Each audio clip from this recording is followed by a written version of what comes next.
Okay. Hi, everyone. Thank you so much for being here this evening. I'm Anna Chow. I'm the director of the Center for Cross-Cultural Research within the Department of Psychology here at Western. And I have the pleasure of bringing speakers, our campus, one reporters, to talk to us about research in psychology, culture, and community engagement. This event tonight is co-sponsored by Western's Alumni Association. So thanks to them for making this possible. I'm delighted to introduce Dr. Andy to you tonight. Andy is an associate professor of social medicine, population, and public health at the University of California, Riverside School of Medicine. He's a clinical psychologist by training. His research explores both mental and physical health and well-being of the marginalized groups. His work, much of which is sponsored by the National Institute of Health, addresses a range of specific health targets, including substance use, mental health stigma, and treatment access. Tonight, we'll be hearing about all the ways that Dr. Vika and his team work directly with the communities most impacted by these issues to develop solutions and support for community-centered well-being. A couple of quick administrative things before I turn things over to Dr. Sudika. For folks joining us on Zoom, if questions come up during today's talk, please put them in the Q&A at the bottom center of your Zoom screen. For everyone in the audience, we'll have about 15 minutes at the end of today to answer questions from the audience. That's it from me. Please join me in welcoming Dr. Sudika. I forgot to ask about a clicker. Okay. What's up, party peoples? Hello, my name is Andy. That was great. I've known Dr. Chow for more than 15 years. We came from the same grad program. So it's not that I'm special. I just have a connection, and that's why she asked me to come. So my talk is about targeting mental health disparities and honestly substance use disparities using community engaged research. I am your first speaker. I do want to everyone can hear me, right? Okay. You would think that lecturing all the time would make me good at microphones, but it actually, for those of you who will lecture in the future, it makes me way more awkward when I have a microphone. Yeah, people are nodding. Thank you for that. Okay. I was hoping to have a clicker and I forgot because I am a walker, but that's fine. I will stand here and try and figure this out. Ah, perfect. Okay, technology. All right, so this is my topic. This is a lecture to Western Washington University, Center for Cross-Cultural Research. Hope I got the date right. So typically when you do these kind of presentations, you talk a little about myself, which is the most awkward thing you can ever do when you're giving a presentation. So I will keep it quick. I am from the Big Island of Hawaii, so rural sugar plantation town in Hawaii. My first exposure to the mainland was I got my bachelor's in psychology at a small liberal arts college in California. And then I got my master's and PhD in clinical psych, much like Dr. Chow at University of Hawaii at Manoa. But the thing that very few people know about me as a researcher is I no interest when I went into a PhD program in actually becoming a researcher, like zero. All I wanted to do was be a clinician. So I did a ton of clinical work and experience. You're supposed to do 2 years of clinical practicum. I did 5, maybe. So I worked, did a neuropsychological assessment at a state hospital. I then did therapy at a community mental health hospital. And then my internship was at the largest maximum security hospital in the world, which is in, surprise, surprise, California, because California incarcerates too many people. And then I did a postdoc in Waco, VA, to become a clinician in Central Texas, working with returning veterans from Afghanistan, OIA, OIE. And then I also did something unusual. I learned how to practice with children and youth, which is quite unusual because they are very different. As anyone in the clinical realm can tell you, you have different disorders, you have different treatments.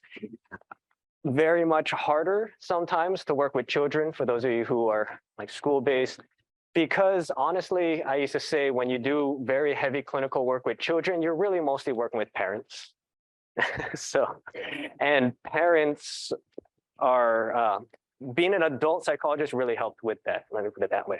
because parents and children, it's a really interesting dyad. And so I learned CC, Center for Cognitive Behavioral Therapy, and then I got my master's, as many of you will, and worked while in University of Hawaii. I didn't want to continue doing RA and GA shifts, so I just did contract work for intensive in-home thing. I made $36 an hour back then, which was a lot for a grad student.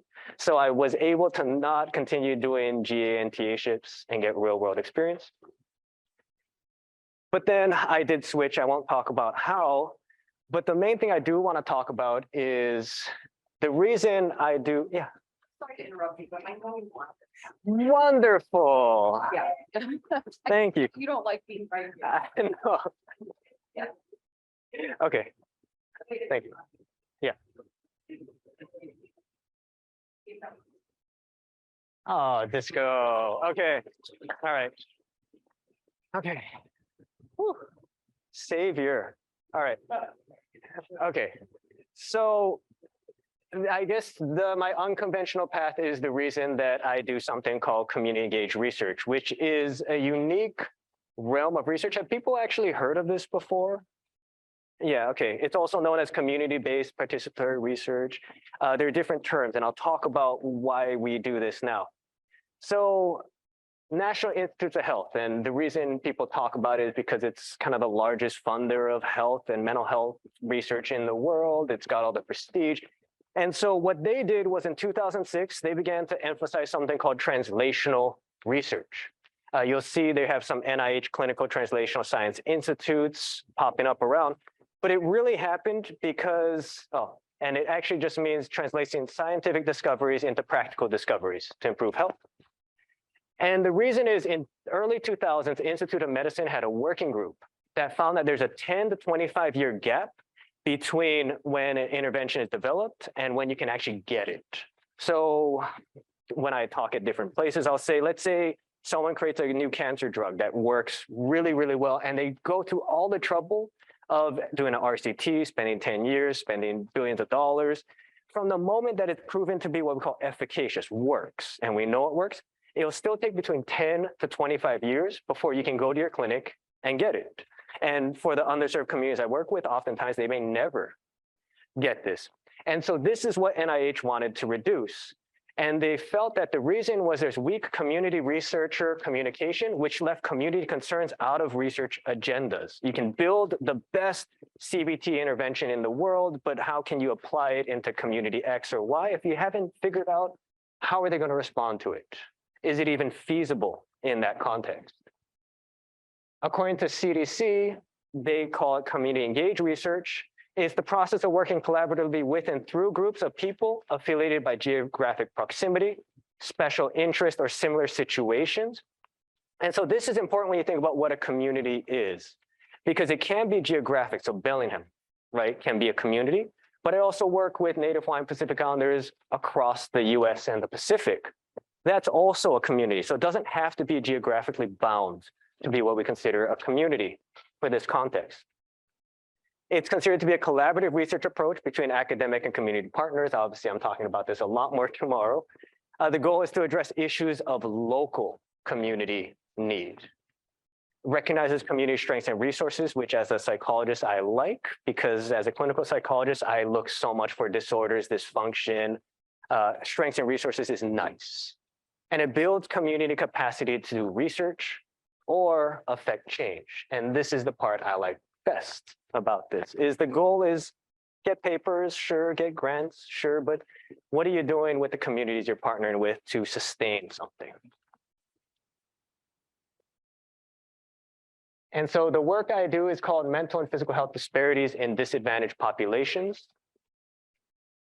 And these are individuals with limited access to economic health resources. As a result, they have high prevalence of mental and physical health issues and poor access to quality health services. I mean, this is so weird to be kind of talking about my own work instead of whatever, but I do get this a lot because I do mental health and physical health research. And I get asked why. I'm a clinical psychologist, so this is obviously where I learn, this is where everyone here is going to learn. The problem is when I did my first postdoc at USC, this issue kept coming up. Globally, an individual with a diagnosed mental illness will die a median of 10 years earlier than the general population, which still staggered me. I almost still don't believe that stat. I feel like that's fake. But what that tells us is that mental health and physical health, right, they're not as divorced as we treat them. The problem is in psychology, in Western medicine, I'm at a medical school, we treat them completely differently. They're very siloed, right? Imagine the last time you went to see your doctor's checkup, right? Your annual physical. Did they ask you if you're depressed? Did they ask you if you're anxious? Did they ask you if you're suicidal, you're using substances? And that's pretty crazy, wild, because we recognize that mental and physical health are really now, all the literature is saying, like deeply braided, they're interconnected in a fundamental way. And so this is some of the work I do. But more than that, we realize that mental health and physical health do not work in isolation. They do not exist in and of themselves, right? They are deeply affected by these social and environments that we live in, these social determinants of health, right? I have stuff from Hawaii. I thought Anna would appreciate this because I couldn't find actually a lot of examples out here in Whatcom County. How am I saying that right? Yeah. So, okay. So you have determinants such as lack of access to clean air. Obviously, in Southern California, lack of access to clean water, polluted water.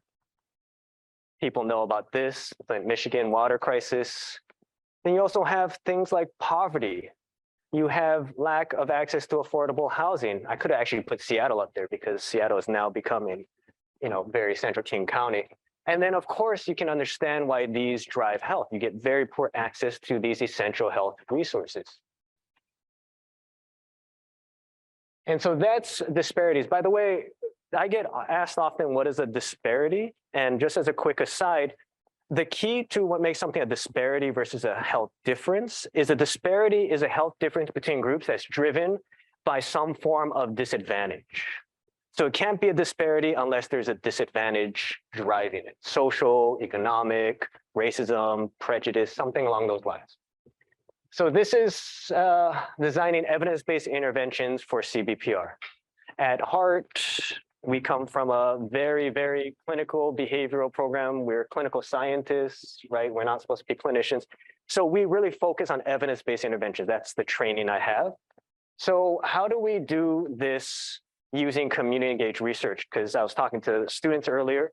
Community-engaged research is very messy. Anything in the community, you cannot control everything you want. You cannot master all the internal validity, construct validity, conceptual validity. It's messy. You're working with community. And so this is some of the work that I do. And I'm going to use the example of indigenous colonized Native Hawaiians, Pacific Islanders. So there are there are only 6 federally designated racial groups in the US, and NHPIs are one of them, but they represent about 0.5% of the population. There are 1.5 living in the US, over 10 million in the Pacific, but myriad indigenous American Indian, Alaskan Natives, which is obviously much more the communities out here, they have endured extensive cultural trauma and colonization. So this is exemplified by the US military-backed overthrow of the Hawaiian monarchy in the 1890s, but less well known are the many other cultural traumas perpetuated on NHPI peoples by the US. So for instance, 12-year period after World War II, US detonated the equivalent of 7,200 Hiroshima-sized nuclear weapons in the Marshall Islands. Problem is they failed to accurately evacuate Marshallese individuals. So now we have generations of Marshallese lands, food sources, and people who continue to have all these health disparities. I work very closely with the largest Marshallese population. It's in Arkansas, of all places. And they had, for instance, a bout with leprosy about 10 years ago, which obviously stunned everyone in the US. And you can really link that with this. The challenge is I didn't initially work with Native Hawaiian Pacific Islanders, but when I first started my postdoc, I was approached by LA County Department of Mental Health, and they basically asked me, hey, we can't engage Pacific Islanders in our services. We spent about $400,000. We did everything right. They had something called community health workers. So they had Samoan nurses go out and try and bring people in. In a community of about 60,000 Pacific Islanders, they got 4 Pacific Islanders to walk in the door over 2 years. So they said, Andy, let's figure this out. So it was suspected at the time that NHPIs have these mental health disparities, very profound ones, substance use disparities. The problem is there was literally no data at the time. We knew almost nothing. The first line of my first NIH grant was, we know nothing about Pacific Islander mental health. Literally my very first line. And you don't ever want to be that dramatic because they'll call you out on it. But empirically, it was true. You know, there were some studies on Native Hawaiians in Hawaii that were done actually by some of our colleagues like 20, 25 years ago. But there was nothing to guide us in addressing LA's issue, right? How do we engage people in care? And that's obviously a fundamentally psychological issue because everyone here is learning how to treat people or, you know, research in psychology. But what you'll find is a lot of the issues are getting people to come in to see you. It's incredibly challenging. Doesn't matter what group you are, you're serving. So we got this initial exploratory grant to develop a framework for the first service engagement intervention, and we did it in LA and we did it in Arkansas. And this was a mixed method study. We've been talking a little bit about it. And so first we did 200 surveys in the community. And strangely enough, this was in psych services. This became kind of the first mental health study just on prevalence, really basic SPSS type of things. But when there's a big gap, you need to fill it before you can do anything else, right? So we had to see if there was a need. Then we did focus groups. So there's a qualitative element. And of course, if you want to figure out how to get people into services, you need to understand what's keeping them from services. So we want to explore what are their barriers and then their facilitators. And then we did something which I designed called citizen panels.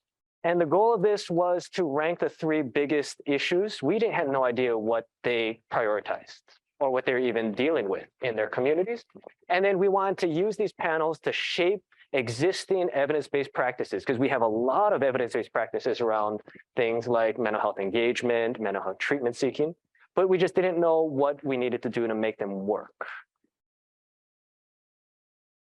And I will talk about this. This is actually, I'm going to use this tomorrow in the workshop, but this is something called Citizen Panels for Health Equity. It's a random name I came up with, but it's not novel. It's a deliberative methodology that engages community residents and stakeholders in what we call informed deliberation and decision-making. But the goal for this health equity element is to adapt existing research and interventions so that they're more applicable for communities, right? And this is actually really well used in public policy. It's pretty well known. We published this in American Journal of Public Health. And all we basically do is think of it as a blown up focus group. We convene about 15 to 30 members from a community. So tomorrow it'll be the Center for Cross-Cultural Research community, right? We're gonna do this. And basically you start by giving a presentation on a topic or subtopic that you really want them to know about. Then you'll break out, then we split up into these breakout groups, so mini focus groups, 5 to 6. And the goal is that you want people to deliberate on what you presented because you want to drive them to make a decision. And this is basically a community-driven decision. And each breakout group will have a consensus. We come back together, everyone shares the decisions and why they achieved it, and then we come out with a panel consensus.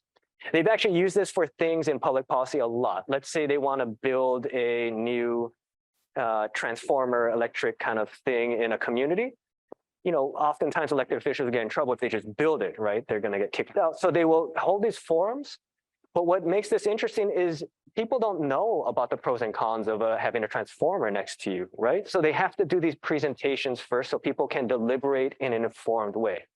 For me, for mental health, it helps because I used to do focus groups. I used to ask people with schizophrenia, you know, what's schizophrenia? What's the challenge for it? And they'd be like, I don't really know what that means. Or depression. You can ask communities, what's depression? And they'll think sad or down. But depression is a constellation of different symptoms that often doesn't look like being sad or down. So you kind of want to present something so that you can get the best quality answers. And that's what this is. So this is what it looks like. I'm in Arkansas. I'm presenting on different EBPs that they can use. And then we're going to break out into groups. It looks like but it's a huge room and there's like another 20 people looking at this, but I'm using PowerPoint, right? Very simple like this. We found 3 core barriers though. Of course, number 1 is stigma, intense stigma. Every group has intense mental illness stigma. But we found, because I have a colleague, Bruce Link, who's kind of a genius at stigma stuff, and he basically was able to design a study quantitatively using vignettes so that we could capture and compare to the general population. And we found was that it was profound, well above any other group when compared to national data. The second was mental health literacy. They just, what is depression? What's anxiety? What are you asking us about, Andy? So that's a second barrier. And this included cultural beliefs. I won't get into them too much. But the third one was really, really practical. And I never would have figured this. And they said, we just don't know what mental health treatment looks like. We're not going to see you because, is it expensive?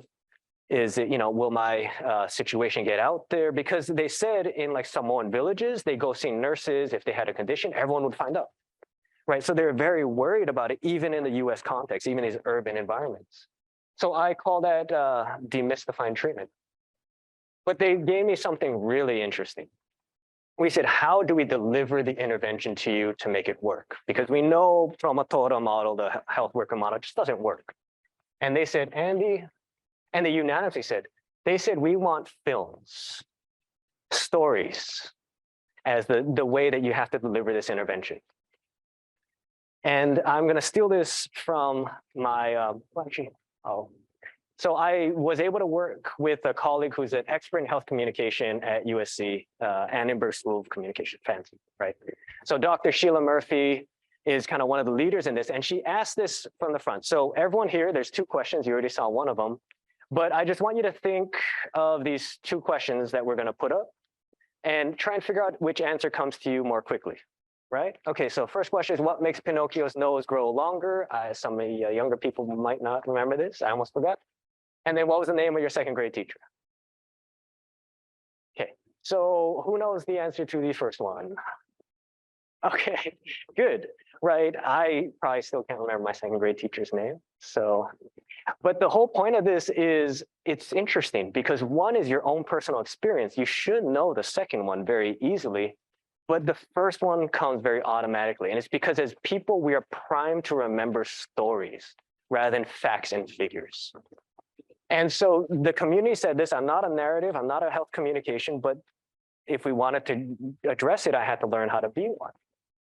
And to do this, there's a template. About 10 years ago, this thing called Tamale Lesson, created by Dr. Murphy and USC Film School, which is the film school.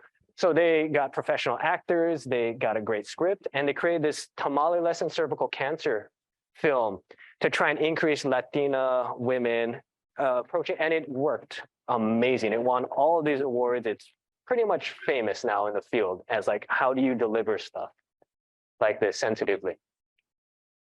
And there's a science to it. So research consistently shows narratives create greater, longer lasting changes in health, knowledge, attitudes, and behaviors than traditional approaches like PSAs, testimonials, stuff you'll see on TV, DARE, remember all these type of things? And it works by transporting audiences into a fictional storyline. So when I say narratives, just think storytelling is all narratives are. Fictional storyline can't be a person that they know, can't be like a paid actor, it has to be a fictional storyline. And what it does is it triggers deeper cognitive processing, and it can avoid one of the issues that I was talking earlier about, is there's this quick negative reaction counter arguing that happens. Dr. Gonzalez actually is starting to look into this narrative stuff, because if you just tell somebody, racism is bad, they're going to react. They really will. And so she's battling this right now in her work with kids. And there's three mechanisms. Transportation, you need to transport people into a storyline. They need to be absorbed. So the film has to be about 5 to 7 minutes long, because shorter than that, you don't get sufficient transportation. That's why I said people have tested this extensively. Those who know Bandura, if you remember Bandura, social identity, we are most likely to copy people who are similar to us. We need it modeled, and that shapes norms and behaviors. So narrative is actually great for doing something really hard, which is shaping social norms. So they use this, by the way. Can anyone think about when they've been trying to use narratives a lot? There's a social norm that was going around vaccines, that this became a very important tool, is how do we shape people to use, right, a very specific vaccine that came out. And the last one was emotional response. It works if you really trigger a strong emotion, love, hate, horror. So if you scare somebody, that's a narrative that's going to work. From a cultural sense, though, this is why we're doing it.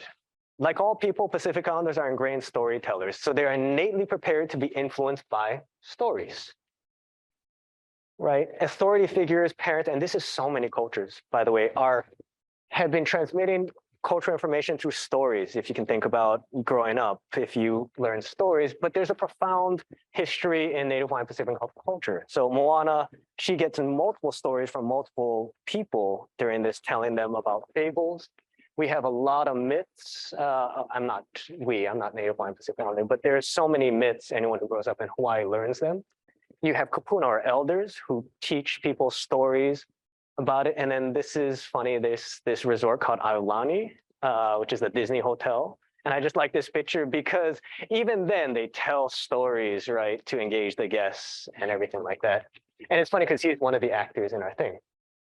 So this was the fun part, is we went to develop the intervention. So that was another NIMH grant. We went back and we said, we're going to create a manualized treatment, but the mechanism here is going to be these narrative films. So give us money to create films, right?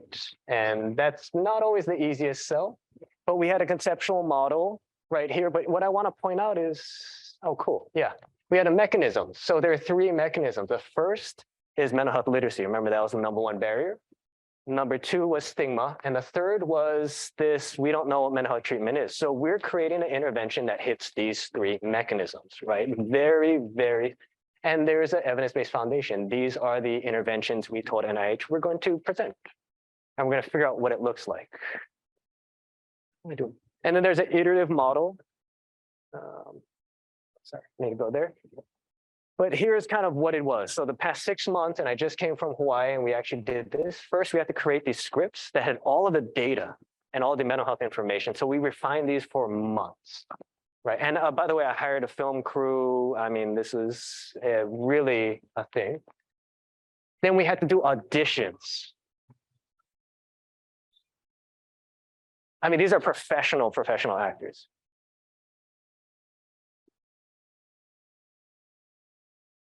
I get a kick out of this.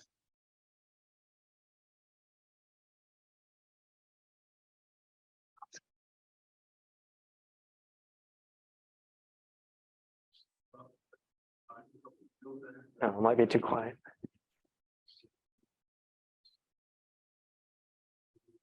Okay, so we like Tim, we had like 15 actors. Then we hired all our actors and we did a dry read. First time they ever saw the script.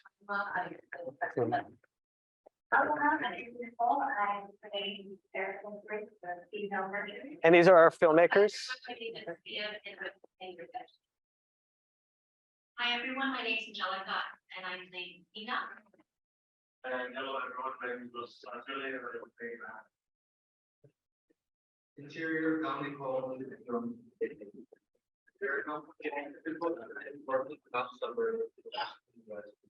except that it is the home of a Polynesian family. Long after talking from a family gathering outside. Okay.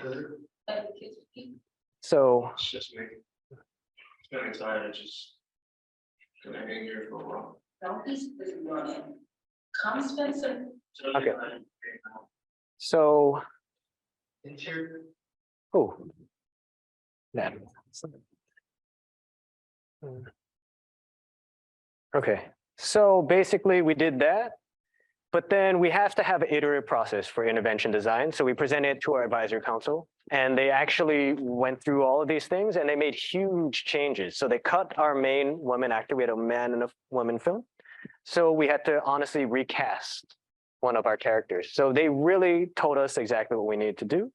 Then a month and a half ago, I went back to Hawaii and we actually did this full run. They're still reading the scripts, but this is more what it would look like. And we also did it so they could block different, they have to do lighting and things to figure out how it works. Sitting here all by yourself. Is he in the kids with you?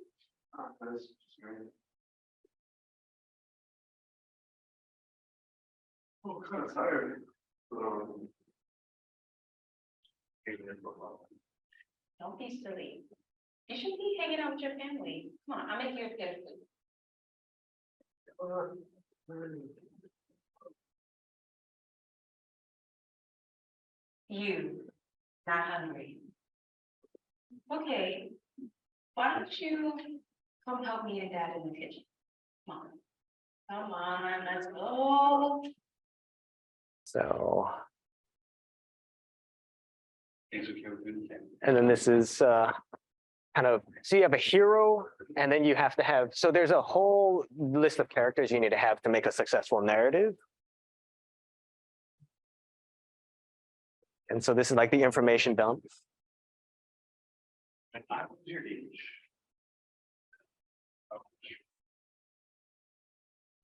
This close. The things fell apart when I went through a really rough time. Stress was overwhelming. Couldn't stop worrying and got real down on myself. I felt worthless and I started drinking. Someday they couldn't even get out of bed. I mean, I wouldn't think so much strong like you would have. Okay, so you all kind of, That's the thing, strong doesn't matter. Football. so all the clinical, right, we dumped all, we weren't allowed to use the word depression, anxiety, they told us. So we did stress, we did down, we did couldn't get out of bed. So this is all kind of crowdsourced. What's interesting is we then did a citizen panels where we presented all these films to the community. And I'll just tell you what's really interesting. They hated his performance. They absolutely hated his performance. They said he was too weak, he was too soft, he wasn't Polynesian, he wasn't man enough. So we had to go back. I mean, physically, I mean, he, we knew he could do it, but we were shocked. We thought he knocked it out of the park, but unanimously they told. So we actually had to add more scenes to add like a lot of conflict and anger and aggression, and he kind of nailed it. So, sorry. Okay, we presented to our citizen panels. We did this through Zoom. And then just 2 weeks ago, we ended up doing this filming, and it was a production. It was 5 days, 10-hour days. We had a crew of, 15 people. We had sets, we had props. So it was really kind of one of the more exciting random experiences of my research career. And then here are my actors, right? We had 2 camera people. We had grips and lighting and everything like that.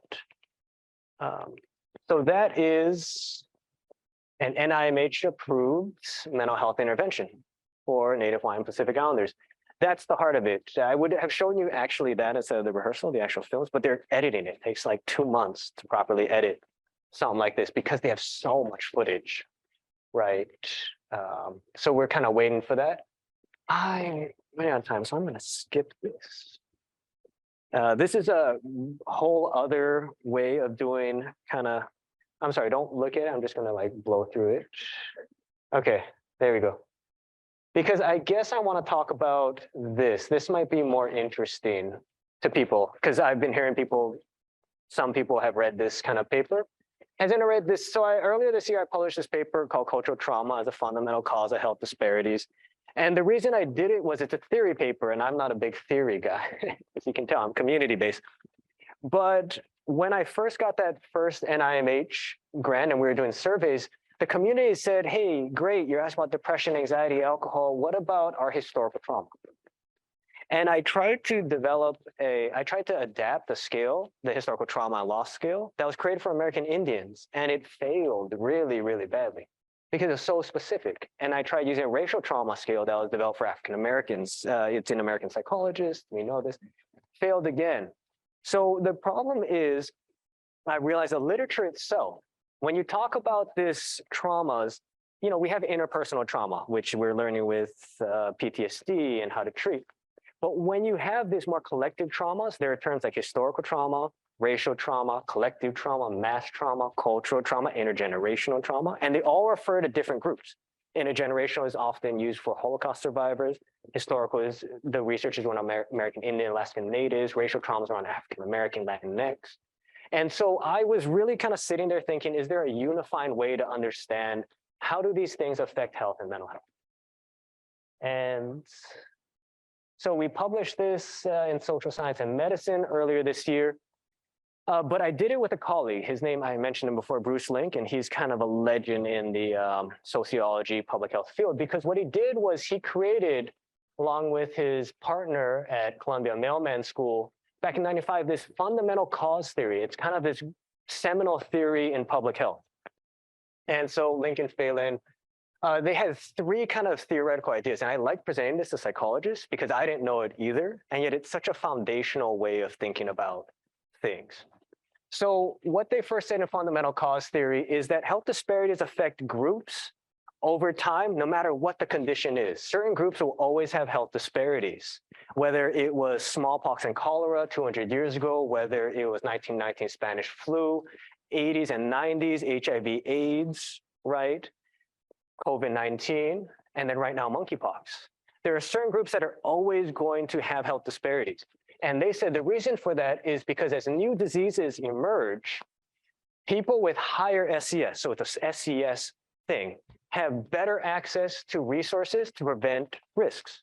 COVID-19, people with more wealth can stay at home, right? They're not working frontline jobs. They're not taking the bus. They're not living in a multi-generational household. They're able to protect themselves. And they call these protective resources flexible resources because you can use them to avoid a variety of risks. Whether, again, monkeypox, HIV, you can use these things, and they call them money, power, prestige, knowledge, beneficial social connections, so social benefits, and freedom. And Bruce is great. He's this older white male, very obviously kind of wealthy from Columbia, and he'd be the first to say he has advantages over anyone else, right?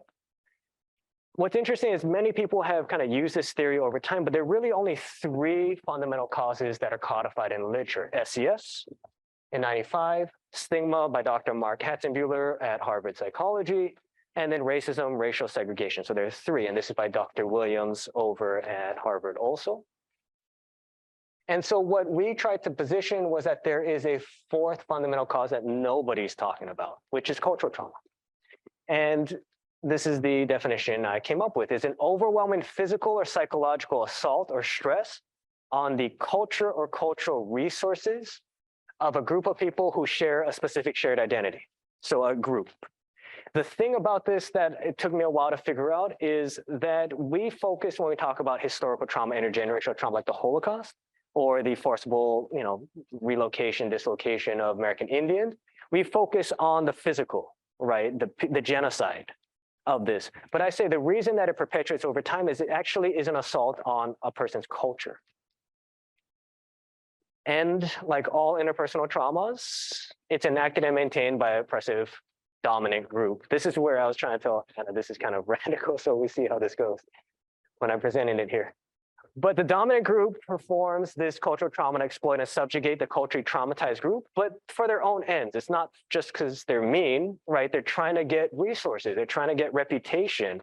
The British Empire was trying to build their empire, right? This is why they colonized so many people. And we see tons of examples, right? The kidnapping, enslavement of African peoples to the New World. We already talked about this, the Trail of Tears, what happened to American Indians, Holocaust. But then I really wanted to come up with something that wasn't historical. I wanted a way for us to understand what's happening now, right? So for instance, what was happening kind of in the previous administration and also in the current administration, the conversation we've had about Latinx people and immigrants, right? And then the separation at the border of parents and children. So there are these ongoing cultural traumas that also fit in this definition. But the reason that this works to kind of damage and depress health across time is because we say it affects cultural resources, or it affects three things: culture, modes, cultural institutions, and cultural lands. And so modes of being are what we think about in psychology as culture. So this is where I pulled from, because I'm a cultural researcher at heart. These are ways of operating, living, behaving, and experiencing the world. And at Michigan, Hazel Marcus and Shinobu Kitayama, they came out with this classic idea, which is when you ever learn about culture, right, in psychology, it's this stuff: beliefs, norms, practices, interests, artifacts, languages. And the really important thing is they are essential for constructing your internal world. How do you see yourself? Ethnic identity, self-esteem. And then how do you interact with people around you? You have to have a similar cultural understanding, right? To really link up with somebody just on a basis. So I'm from Hawaii. I run into someone else who's from Hawaii at somewhere, and I don't need to know them, and there's like a shared understanding, right? It just happens. And so you see these in rites of passages, cultural and healing practices. So these are the modes of being. And the important thing is they frame your interaction for how you just get your basic and social needs met. It's why we need cultural modes of being and shared understanding, and they define how you see yourself and you situate yourself in the world around you. So again, imagine what happens when that is damaged, devalued, or destroyed. The next one is cultural institutions. These are sociocultural systems that establish social order, govern behavior. These are your laws, your educational system, right? We can see the educational differences here. Economic systems, political systems, religious systems, labor systems. We've seen, and by the way, this paper had, I don't know, 150, we really had about 300 citations, and then we had to cut it down. So this is all empirically based. I'm just not putting the citations. But cultural trauma destroys and devalues a cultural system. So Alaskan Natives, American Indians, they had ways of educating people, of training them on what was essential. But one of the things that they talk about most when you talk to American Indian scholars is after they relocated individuals to these reservations, they then took the children and they put them in what's known as boarding schools. And this is actually considered to be, by many scholars, the reason that disparities like substance use, alcohol use are so right. But you notice we have pictures of, well, that's George Washington. You know, this was intended to civilize the American Indian people, but it completely eradicated what was their existing systems, their institutions. The other issue is when you colonize and you do cultural trauma, you don't bring other communities in at the same level. You put them in a lower status, typically. And there's so many examples of this. And that creates what we call relative disadvantage, and disadvantage creates disparities, right? That's inherent in this thing. Living in disadvantage within an unequal system harms health because it generates allostatic load and stress, and then also reduces access to flexible resources. And we see this with all types of animals. They've done studies with monkeys and wolves and humans, and being in a subservient status does disrupt and harm health. You know, being a beta male in like a wolf pack, actually they have much poorer health outcomes than the alpha male does. And the last one is just what we usually think about when we think about cultural historical trauma, which is this land element, the material resources that you need to sustain. Before cultural trauma, most groups have adequate land. They wouldn't survive as a culture if they weren't able to function with material resources. And being from Hawaii, we now see kind of these examples. This is the TMT on Mauna Kea. There was this big telescope that they wanted to build, and there were these protests. More on the mainland, you have these Dakota Access Pipeline projects where they're trying to build this pipeline for the Dakota Sioux loop. And they had to protest basically against this because they knew health outcomes would be so poor afterwards. And denial of essential material resources. We've seen this also with African Americans with things like blockbusting, redlining. I'm tossing out these terms, but really basically the systemic disadvantaging even within our own society over time. And then there's a model here. Okay, I have like 2, 3 minutes. So let me just say, perpetrator commits the cultural trauma. You have this loss of cultural resources. And I want to just talk about 2 constructs here before I leave you with this. So the first is culture is a flexible resource. The main reason I wrote this paper, I'll be honest, is that so I could say this line, which is that culture is foundational to human survival. Bruce had this thing when I told him, he's like, oh, it's like the air we breathe, or it's water to a fish. You don't recognize it, but you take a fish out of water, toss it on land, and it'll flop around and die, right? It's just not salient to us, but it is essential to living. And that's really the function of this paper. And so it's essential to have access to your modes, institutions, and lands, right? And it may not be yours, but the ones you reconstruct. So the idea is, let's say someone were to colonize us, US, and just destroy the religious system that exists. Can you imagine how disruptive that would be to people's well-being and functioning? Even for those who are not practicing religion, this would be disruptive, right? Because these are the essential fundamental things we believe we need. And yet we see this perpetuated over time, even today. So having stable cultural resources is advantageous to health being, and when I say health, by the way, I also mean mental health, because mental health is kind of the trigger, the stress and all that for these health disparities. But the last thing is, and this is just kind of a clever thing that is really wickedly cool. So there's this idea, let me scroll out a little bit. The dominant group may not be the perpetrator, right? This could have happened 200 years ago, but there's still a dominant group over a underserved community. And there's this concept of multiple replaceable mechanisms that I think was just so clever. So following cultural trauma, here's the thing. Culture is not static. Culture is a dynamic process. Think about, for those of you old enough to remember before internet existed, like, did we adjust the internet? For the younger people, did we as a society adjust to social media? Right, we are constantly changing and adapting and being dynamic. So after cultural trauma, the culturally traumatized group doesn't just sit there and, not respond. They're innately driven to heal, just like we all are driven to heal from any kind of injury, right? They're trying to restore their cultural resources because they believe that getting more land, getting more wealth, right? We see this in the policies that people are trying to, will improve their health and well-being.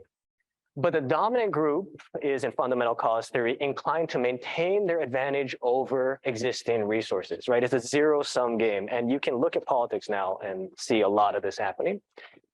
But what they do is something called multiple replaceable mechanisms to prevent the culturally traumatized group from regaining their resources so that there's still an inequality. And what's really neat about this is there are really amazing examples in literature. So Joe Fegan, a very famous sociologist, said this.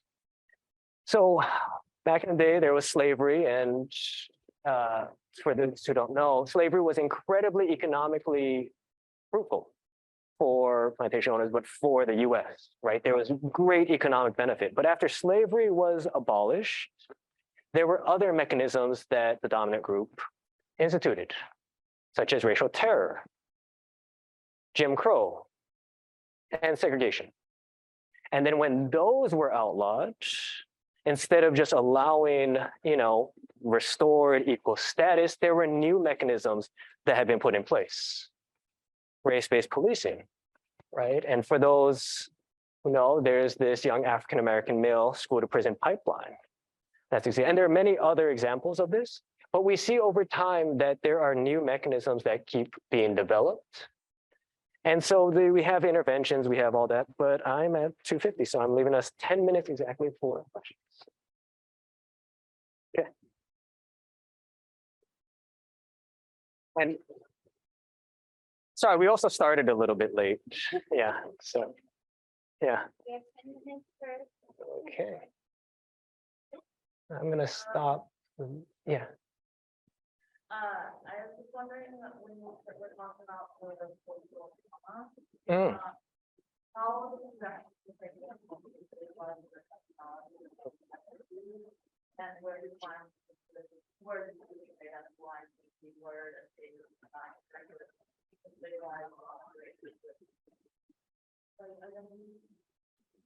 That's interesting. So did people hear that question? It's about intersectionality and so it was a question about intersectional identities and how does this fit in and how do we situate this type of thing? Mhm.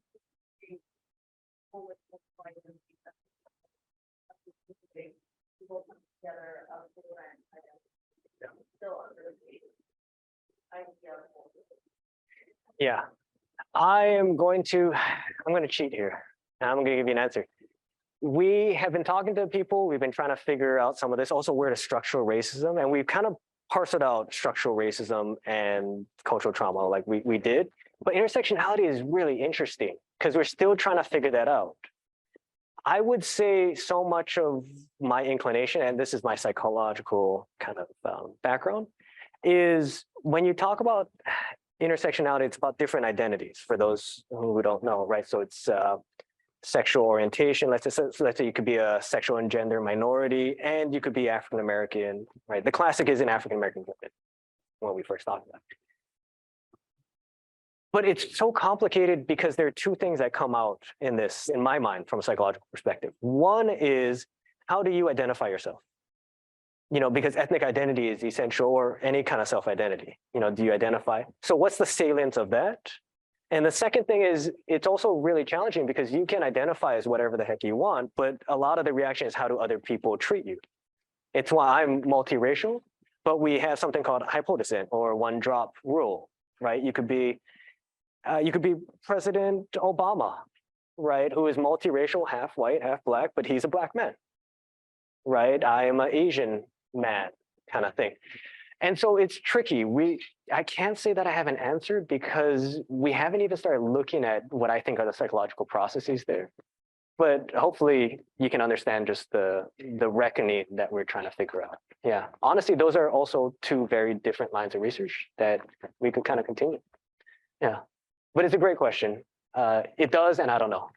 That's my answer.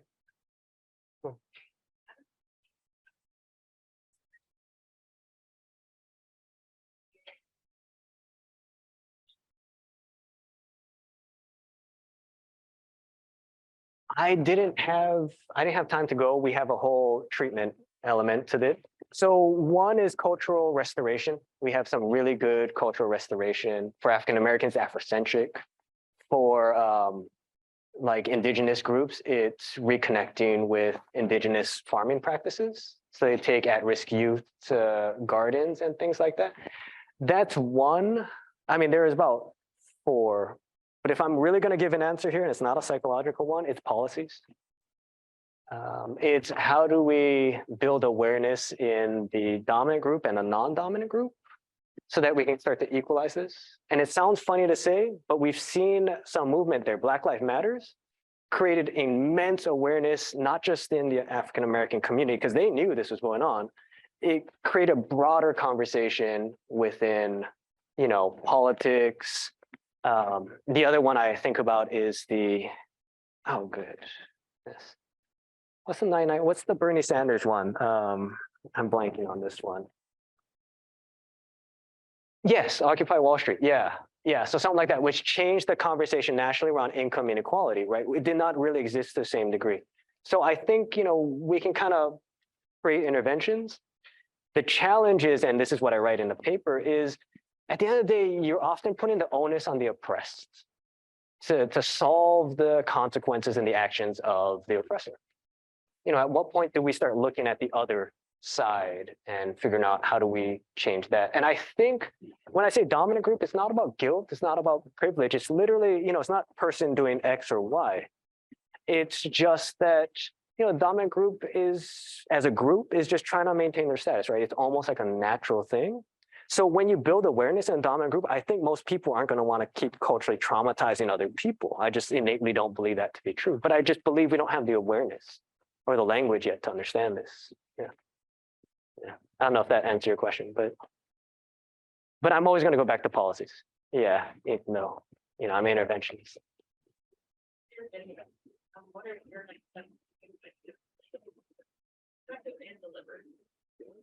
So here, back this.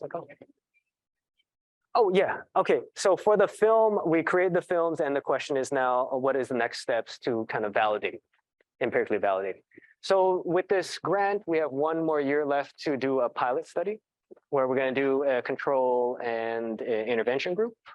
And then if that's proven to be somewhat effective, it's not going to be powered enough, then we're going to go for the R01, which is like the big grant to do like the full randomized control trial in multiple communities for this intervention. Yeah. And then we're just going to measure it with some of the narrative stuff, knowledge, attitudes, behaviors. And then some of I've been using the word softer outcomes in eval and things like that. Just, are we driving people to use services? Which is really hard, by the way, because I had to build systems into this to give us feedback. Yeah, so there's a lot of community partnerships involved in validating something that's really just connecting people with services. Yeah.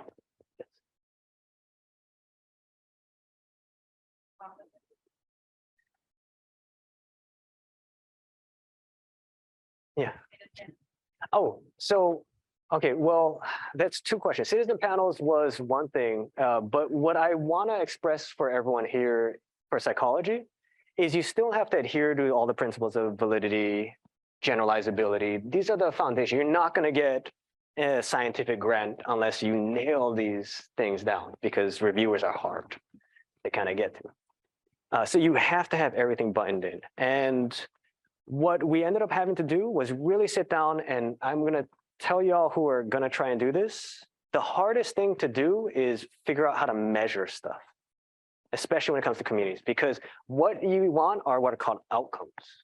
And it's incredibly hard to figure out what an outcome of connecting someone with services is. We basically have to get the mental health care system to be able to tell us who has been linked. And that means they have to be willing to share information like HIPAA information with us. So you can imagine how complicated it is. But we wouldn't have gotten the grant if we couldn't get something like that, because how would we be able to evaluate it? So what seems like a simple thing, we're going to evaluate this thing, requires a lot of legwork to develop something like this, and data sharing agreements and MOUs. But at heart, it's all been with communities, and that's been more easy, building with Pacific Islander organizations. Well, easy is the wrong word, it's been simpler. Yeah, but probably also like a 5-6 year process. Yeah, with that.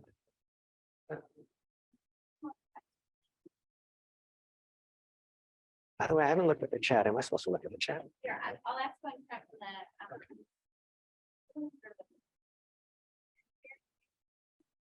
Erica Fury. Can you speak a little bit about working within schools, doing community engagement? Yes, I don't work in schools, but I'm on grants with people who do work in schools. The second thing is you need to get a relationship with admin first. So superintendent or whatever, because you often need letters of support if you're going to apply for a grant. If you're not and you just have internal, just do whatever you do. But here's the interesting. So you pick a school and you would have to talk to the principal. So you'd have to build a relationship with the principal. But I'm also going to say I've seen so many things fail when you just stop at the admin. It could be at a hospital. It could be at a clinic. It could be at a mental health center. You think, wow, I got admin involved. I'm good. And then I was just talking to Anna Fast, and she was saying the teachers aren't giving out the surveys because then you still have to go to the teachers. When I learned this early on in my own work is I got the big letter from DMH, Department of Mental Health Director, got it from the clinic director. We did this whole in-service. And then I still had to talk to the secretaries because nobody was doing my survey. Right, I literally had to go talk to the front, like, hey, can you do this? Here's my service provider. Can you just tell your person about this? So it's usually multi-layered when it comes to schools or any type of system. Yeah, but I will say I've seen a lot of people just stop. Oh, I have a letter from the principal. This is going to work. And honestly, it probably won't work unless you do the other legwork at every level. All right, thank you.